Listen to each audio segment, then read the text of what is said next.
अस्सलाम वालेकुम फ्रेंड्स। आज इस वीडियो में आपको नोआ ग्लास के बारे में बताने वाला हूँ। नोआ ग्लास एक अमेरिकन सॉफ्टवेयर डेवलपर हैं जिन्हें ज्यादातर उनकी शुरुआती काम के लिए जाना जाता है ट्विटर और ऑडियो में, जो एक पॉडकास्टिंग कंपनी थी और जिसे 2007 में बंद कर दिया गया। नोआ ने बैचलर की डिग्री हासिल की है मास्टर्स ऑफ पॉलिटिकल साइंस में येल यूनिवर्सिटी से। उन्होंने अपनी ग्रेजुएशन 2003 में कंप्लीट की। इंडस्ट्रियल लाइट एंड मैजिक में काम करने के बाद उन्होंने ऑडियो कंपनी को फाउंड की, जो कि एक फील्ड पॉडकास्टिंग कंपनी थी, और इसी की वजह से आगे जाके ट्विटर का वजूद सामने आया। ऑडियो के सीईओ इवन विलियम्स ने नोआ को इंचार्ज बनाया सोशल मैसेजिंग प्रोजेक्ट का, जिसमें उनके साथ जैक डॉर्सी और बिल स्टोन भी शामिल थे। नोआ ने इस असाइनमेंट पर काम करना शुरू किया एक पैशन के साथ। उन्हें ट्विटर पर बिलीव था, मगर जब 2006 में सोशल मीडिया लॉन्च हुआ तो इवन विलियम्स ने नोआ को फायर कर दिया। बिल्टन ने अपनी बुक में बताया कि किस तरह नोआ ने ट्विटर का नाम ढूंढा इस कंपनी के लिए। बिल्टन ने इस बुक में ब्रीफली ट्विटर की स्टोरी डिस्कस की है, जिसका नाम hatching Twitter a true story of money, power and friends है। नोआ इस कंपनी के लिए एक सूटेबल नाम ढूंढ रहे थे एक डिक्शनरी में। एक शाम वो अपने अपार्टमेंट में अकेले थे। उन्होंने अपने फोन को साइलेंट किया, जिसकी वजह से उनका फोन वाइब्रेट हुआ, और इसी की वजह से उन्होंने वाइब्रेट का नाम सोचा अपनी कंपनी के लिए, जिसे फिर उन्होंने ड्रॉप कर दिया। मगर इसकी वजह से वो ट्विच वर्ड पर पहुंचे। इस नाम को भी उन्होंने ड्रॉप कर दिया, मगर वो TW को साथ लेकर चल रहे थे। फिर उन्होंने TW को डिक्शनरी में सर्च किया,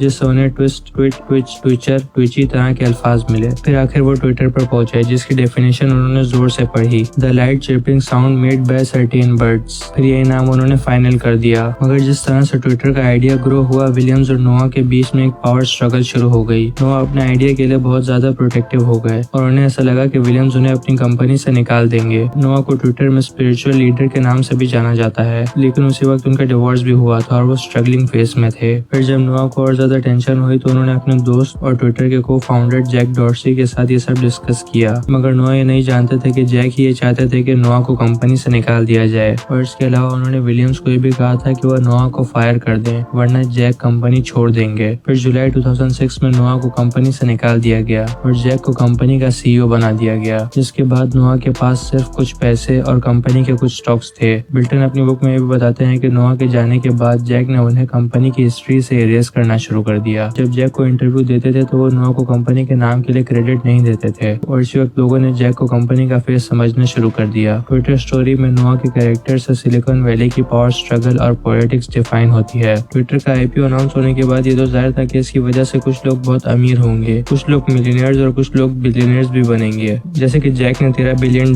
कमाए और नोआ को एक पेनी भी नहीं मिली। बिल्टन अपनी बुक में एक बाय चांस मीटिंग के बारे में बताते हैं नोआ और विलियम्स की। ट्विटर का IPO अनाउंस होने से कुछ दिन पहले नोआ मिशन डिस्ट्रिक्ट में वॉक कर रहे थे। वैसे नोआ डिप्रेशन में भी चले गए थे जब उन्हें फायर किया गया था और अपने पुराने दोस्तों से वो बिल्कुल अलग हो चुके थे। फिर उसके बाद उन्होंने एक ऐसे अपार्टमेंट में रहना शुरू कर दिया जिससे अर्थक्वेक कैबिन की तरह डिजाइन किया गया था। नोआ के अलावा उनकी गर्लफ्रेंड, नोआ की बेटी और उनका डॉग ईवी भी सेम अपार्टमेंट में रहते थे। तो जब वो डोलोरेस पार्क की तरफ वॉक कर रहे थे उनकी डॉटर के साथ, जिन्हें नोआ ने उठाया हुआ था, एक कॉर्नर से मुड़ने के बाद अचानक उनके सामने उनके पुराने दोस्त इवन विलियम्स आ गए, जिसकी वजह से वो चौंक गए। इस वक्त वो दोनों अपने अर्ली 40s में थे। फिर उन्होंने बात करना शुरू की कि किस तरह से वो पड़ोसी थे, फिर अच्छे दोस्त बने और फिर को फाउंडर्स बने, और फिर वो दोनों इस बात पे एग्री हुए कि उन्हें कॉफी के लिए मिलना चाहिए, जिसके बाद दोनों अलग रास्ते चले गए। नोआ भी इसके बारे में ये कहते हैं कि मैं इस स्टोरी में नहीं था और इस बात को शुरुआत में समझना बहुत मुश्किल था, क्योंकि ये प्रोजेक्ट मेरे दिल के बहुत करीब था और इसे क्रिएट करने में मेरी बहुत मेहनत लगी थी।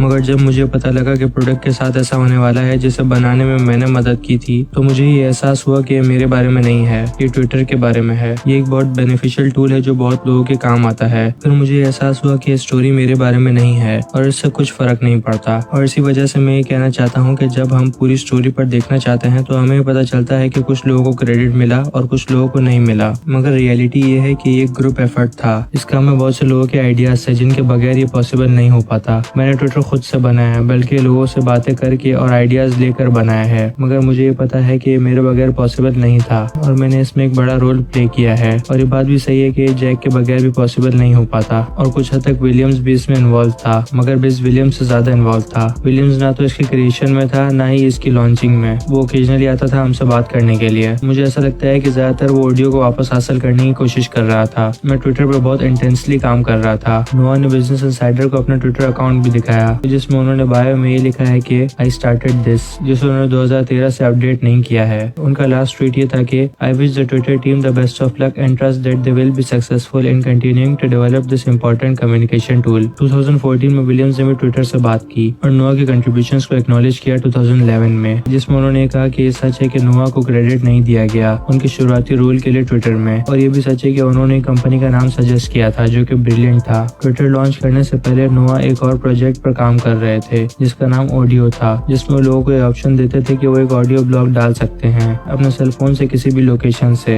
इस छोटे से स्टार्टअप का नाम शुरुआत में ऑड ब्लॉग था। कुछ वक्त बाद ही उन्होंने ब्लॉगर के साथ पार्टनरशिप कर ली, जिसके बाद उस कंपनी का नाम बदलकर ऑडियो रख दिया गया जो कि एक पॉडकास्ट कंपनी थी। 2006 में ऑडियो की वजह से ट्विटर का सीड आइडिया जनरेट हुआ था। ये सब होने के बाद नोआ ने एक और कंपनी फाउंड की, ओलो, जिसके वो सीईओ भी बने। ये कंपनी लीडिंग प्रोवाइडर है डिजिटल ऑर्डरिंग और ऑन डिमांड इंटरफेसेस के लिए जो कि वो रेस्टोरेंट्स को प्रोवाइड करते हैं। नोआ एक विजनरी है। उन्होंने मोबाइल ऑर्डरिंग का काम तब शुरू किया जब आईफोन भी नहीं आया था। उस वक्त वो टेक्स्ट मैसेजेस पर ऑर्डर लेते थे फीचर फोन्स के जरिए। 2005 में फूड सर्विस में उनका काम 20 साल पहले शुरू हुआ जब उन्होंने कैशियर, सर्वर, बारटेंडर और डिलीवरी ड्राइवर का काम भी किया। एंटरप्रेन्योरशिप में उनका पैशन तब पैदा हुआ जब वो जोन्सबर्ग साउथ अफ्रीका में थे, एंडिवर में, जो एक नॉन प्रॉफिट है। वो हाई ग्रोथ एंटरप्रेन्योरशिप को प्रमोट करते हैं इमर्जिंग मार्केट्स में। अफ्रीका में नोआ ने पहला एफिलिएट एंडिवर ऑफिस भी खोला फंड रेजिंग के जरिए, जिसमें उन्होंने एक बोर्ड बनाया, मैनेजिंग टीम हायर की और एंडिवर के ओपनिंग क्लास एंटरप्रेन्योर्स को सर्च किया साउथ अफ्रीका में। फिर जब वो वापस आए तो उन्होंने ओलो फाउंड किया और इसे डायरेक्शन पूरी तरह से नोआ ने दी। यही वो कंपनी भी है जिसने ई कॉमर्स की शुरुआत की रेस्टोरेंट इंडस्ट्री में। अब इस सर्विस को तकरीबन 50 मिलियन कंज्यूमर्स यूज करते हैं ताकि उन्हें खाना लेने के लिए लाइन में खड़ा ना होना पड़े और खाना आसानी से उनके घर पर आ जाए। ओलो के क्लाइंट्स में Applebee's, Baskin Robbins, Chili's, chipotle,